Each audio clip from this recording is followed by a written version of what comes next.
Evil and depraved act. That's how the Delaware County District Attorney is describing a man's actions. He's accused of intentionally setting a home on fire, killing a 20-year-old woman in a wheelchair who he knew was inside.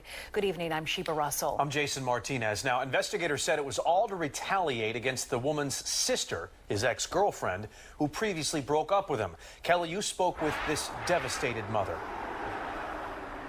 Yeah, Jason and Sheba, Olivia Drasher's mother tells me her daughter was her angel, full of life, joy, and personality. And as a Philadelphia police officer, she says she's certainly seen some terrible things, but for her daughter to be taken away this way is a level of evil she cannot begin to understand.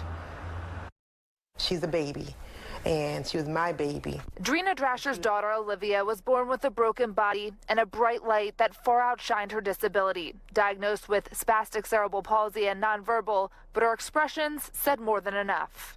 When she gets excited, she stiffens up and she shakes. She's just so happy that she shows it in her whole entire body. She was so smart, and she was so funny, and she was so sassy.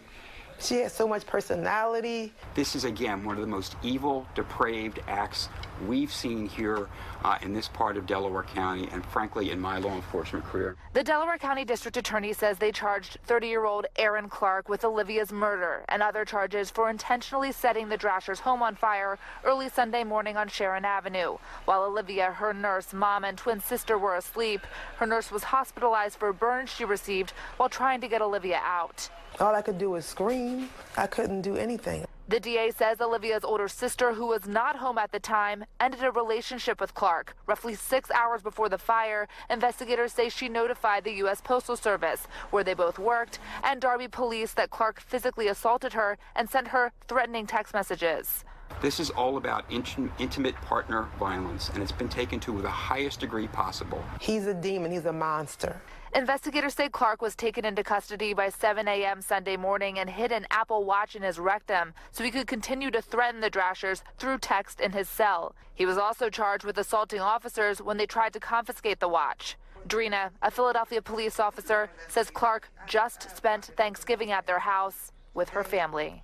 He prayed with us around the table for Thanksgiving. He did the most cowardly, disgusting, sneaky, vile thing is to wait until a family goes to sleep, when the lights are out and the house is quiet, to do something in a way that you don't want them to escape. I can't forgive that. I can't forgive that.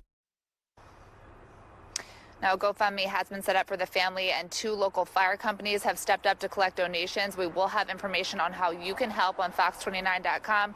Jason, I can tell you, Drina Drasher was so incredibly strong when I spoke with her today. She says the outpouring of financial, physical support has been amazing, but what's really kept her going are the prayers and support from the community. Yeah, just the fact that this mother can even find the words this close to the tragedy, it's incredible. Yeah, it's something that was noted by both of us here. Kelly, thank you.